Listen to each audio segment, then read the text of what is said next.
Friends, welcome back to my new video.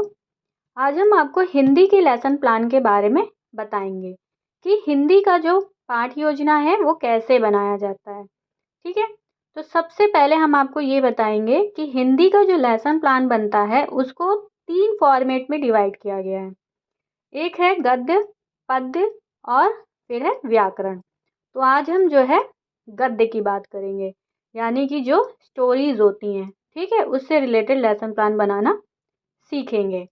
ठीक है, तो सबसे पहले हमें दिनांक, विषय, प्रकरण, कक्षा, चक्र, अवधि, ये सारी चीज़ें यहाँ पर मेंशन करनी है। ठीक है, उसके बाद सामान्य उद्देश्य। समान उद्देश्य जो आपके होंगे वो विषय से संबंधित होंगे। ठीक है, अब बात करते हैं यहाँ पर विशिष्ट उद्देश्य की। विशिष्ट उद्देश्य को भी यहाँ पर 3 पार्ट में डिवाइड किया गया है, ज्ञानात्मक, भावात्मक और क्रियात्मक। ठीक है, तो जो ज्ञानात्मक में हम यहाँ पर पॉइंट लिखेंगे वो पॉइंट किस प्रकार के होंगे कि बच्चा जो है बूढ़ा कुत्ता विषय को समझ सकेगा या उस पाठ का प्रत्यस्मरण कर सकेगा, उसका बोध कर सकेगा, उसको पढ़ने में रुचि ले सकेगा। इस तरीके के वर्ड्स का आपको यहाँ पर यूज़ करना है। ठीक है, अब बात करते हैं भावात्मक उद्देश्य की। ठीक है, भावात्मक उद्देश्य में भी यहाँ पर आपको 2 पॉइंट लिखने हैं। ठीक है, जो पहला पॉइंट है और जो दूसरा पॉइंट है वो आपको इस तरीके से लिखना है कि जो भी पाठ है, ठीक है, अब बच्चे ने क्या किया कि पाठ को समझ लिया, अब वो उस पाठ को दूसरे को समझाने में सक्षम है। ठीक है, या उस पाठ के महत्व को समझ सकता है। तो इस तरीके के वर्ड्स आपको यहाँ पर यूज़ करने हैं। नेक्स्ट है क्रियात्मक उद्देश्य। बच्चे ने पाठ को समझ लिया, वो दूसरे को समझाने में सक्षम है, उस पाठ से उसने जो कुछ भी सीखा है, ठीक है, अब उसे अपने लाइफ में किस तरीके से यूज़ कर रहा है वो आपको यहाँ पर लिखना है। फिर शिक्षण सामग्री है, यानी कि जो भी आपके टीचिंग के समय जो भी चीज़ें आप यूज़ करते हैं वो सारी चीज़ें यहाँ पर आपको लिखनी है। पूर्व ज्ञान, यानी कि जो भी आपने लेसन लिया है उस लेसन के बारे में बच्चे को पहले से ही थोड़ी सी सामान्य जानकारी है। ठीक है, इस तरीके के पॉइंट्स। अब बात करते हैं प्रस्तावना प्रश्न की। ठीक है, प्रस्तावना प्रश्न जब हम बनाएंगे तो जो भी हमने लेसन लिया है उसी से रिलेटेड ही बनाना है। ठीक है, यानी कि जो हमारा टॉपिक है वो वहीं एक कनेक्शन होना चाहिए उन क्वेश्चंस में। जैसे हमने बूढ़ा कुत्ता लिया, ये हमारे लेसन का नाम है। ठीक है, अब हमें क्वेश्चन की स्टार्टिंग ऐसे करनी होगी कि बच्चे उन क्वेश्चंस के आंसर दे सकें। जैसे हमने पहला क्वेश्चन बनाया है कि जीवन की कितनी अवस्थाएं होती हैं, उनके नाम बताइए। अब बच्चा एग्जैक्टली तो ये वर्ड्स शायद ना बोल पाए, पर वो आंसर ज़रूर देंगे। आप उनको हिंट भी दे सकते हैं। ठीक है, जैसे जीवन की 5 अवस्थाएं होती हैं, एक शैशवावस्था, बाल्यावस्था, किशोरावस्था, प्रौढ़ावस्था तथा वृद्धावस्था। हिंट के थ्रू आप बच्चों से आंसर निकलवा सकते हैं। अब इसी आंसर से हमने एक वर्ड लिया, वृद्धावस्था। नेक्स्ट क्वेश्चन बनाया, वृद्धावस्था में व्यक्ति कमजोर तथा दूसरों पर आश्रित क्यों होता है? तो आंसर होगा कि बूढ़ा होने के कारण वृद्धावस्था में व्यक्ति कमजोर तथा दूसरों पर आश्रित हो जाता है। ठीक है, तो हमने यहाँ से फिर एक वर्ड लिया, बूढ़ा, और फिर नेक्स्ट क्वेश्चन बनाया कि आप लोग बूढ़ा कुत्ता कहानी के विषय में या बारे में क्या जानते हैं? तो बच्चा आंसर नहीं दे पाएगा क्योंकि उसको स्टोरी के बारे में नहीं पता है। तो ये हमारा टॉपिक हो जाएगा। तो इस तरीके से कनेक्टिविटी आपकी क्वेश्चंस में होनी चाहिए। नेक्स्ट है उद्देश्य कथन। अब हमारा यहाँ पे टॉपिक आया। अब हम क्या करेंगे कि बच्चों आज हम हिंदी गद्य में राम वृक्ष बेनीपुरी द्वारा रचित बूढ़ा कुत्ता रेखा चित्र का विस्तार पूर्वक अध्ययन करेंगे। ठीक है, इस तरीके से हमें यहाँ पर उद्देश्य कथन में लिखना है। अब बात करते हैं प्रस्तुतिकरण की।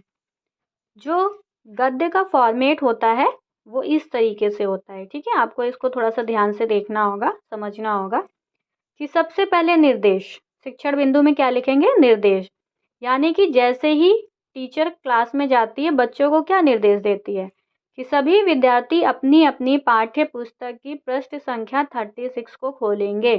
यानी कि जो भी पाठ आपको पढ़ाना है उस पाठ को ओपन करने का निर्देश देती है टीचर। तो सबसे पहले हमें यहाँ पर लिखना है। फिर छात्र क्रिया में क्या लिखा जाएगा कि सभी विद्यार्थी अपनी अपनी पाठ्य पुस्तिका को या पाठ्य पुस्तक को खोलेंगे। ठीक है, शिक्षण विधि यहाँ पर कौन सी यूज हो रही है? पठन विधि यूज हो रही है। ठीक है, नेक्स्ट जो टॉपिक होगा वो है आदर्श वाचन। ठीक है, यानी शिक्षण बिंदु जो हम लिखेंगे वो होगा हमारा आदर्श वाचन। अब हम यहाँ पर क्या लिखेंगे कि छात्र अध्यापिका छात्रों को उचित लय एवं उचित गति के साथ पाठ का वाचन कराएगी। यानी कि पाठ को टीचर क्या करता है क्लास में? पहले रीड करता है ना। रीड करने के बाद फिर उसका अर्थ बताता है या उस कहानी को एक्सप्लेन करता है। बच्चे यहाँ पर क्या कर रहे हैं कि छात्र ध्यानपूर्वक सुनेंगे। अब यहाँ पर विधि कौन सी यूज हुई है? आप व्याख्यान विधि लिख भी सकते हैं और नहीं भी लिख सकते हैं। हमें टीचर्स ने मना किया था कि यहाँ पे आपको नहीं लिखना है। ठीक है,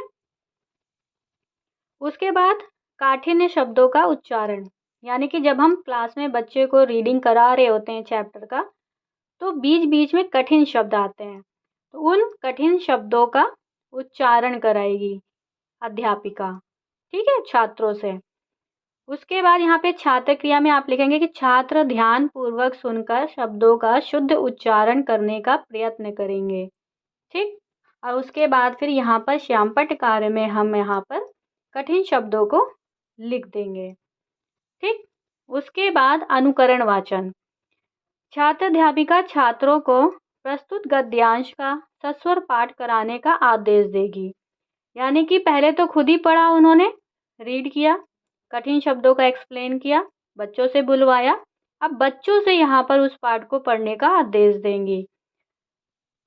फिर एक विद्यार्थी उचित आरोह अवरोह के साथ वाचन करेगा। ठीक है, ये छात्र क्रिया में आपको यहाँ पर लिखना है और आगे यहाँ पर कुछ भी नहीं है। नेक्स्ट, काठिन्य निवारण शब्द। जो भी कठिन शब्द थे, ठीक है, छात्र अध्यापिका कठिन शब्दों का अर्थ बताएगी। यानी कि जो भी चैप्टर के बीच बीच में कठिन शब्द आए हैं, छात्र उनका अर्थ बताएगी। यानी कि एक तरफ आपको शब्द लिखने हैं, उसका अर्थ लिखना है। फिर हम उस अर्थ को समझाने के लिए बच्चों को कौन सा मतलब किस प्रकार की चीज़ों का प्रयोग कर रहे हैं। ठीक है, और यहाँ पर प्रविधि लिखनी है, यानी कि किस विधि का प्रयोग किया हमने। ठीक है, वो सारी चीज़ें हमें यहाँ पर लिखनी होगी। ठीक है, ध्यान से देख लीजिए, इस तरीके से हमें जो है वो बनाना है। अब बात करते हैं यहाँ पर नेक्स्ट शिक्षण बिंदु की, लेखन एवं निरीक्षण कार्य। अब छात्र अध्यापिका क्रिया में यहाँ पर आपको क्या लिखना है कि छात्र अध्यापिका छात्रों को श्यामपट्ट कार्य को अपनी कॉपी में उतारने का आदेश देगी। वह कक्षा में घूम घूम करके निरीक्षण करेगी। ठीक है, उसके बाद छात्र अनुक्रिया में आपको यहाँ पे लिखना है कि विद्यार्थी अपनी कॉपी में श्यामपट्ट कार्य को उतारेंगे। ठीक है, फिर मौन वाचन। यहाँ पर छात्र अध्यापिका छात्रों को मौन वाचन करने को कहेगी। ठीक है, यानी कि अपने मन में जो भी ब्लैक बोर्ड में चीज़ें लिखवाई गई हैं उसको दोहराने के लिए कहेंगी।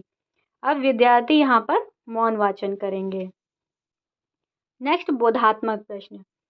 जब हम बच्चे को चैप्टर क्लास में एक्सप्लेन कर देंगे तो उससे रिलेटेड कुछ छोटे छोटे वन वर्ड के क्वेश्चन आंसर हमें यहाँ पर बच्चों से पूछने हैं, 3-4 क्वेश्चंस, और छात्र क्रिया में हमें उनका प्रॉपर आंसर लिखना है।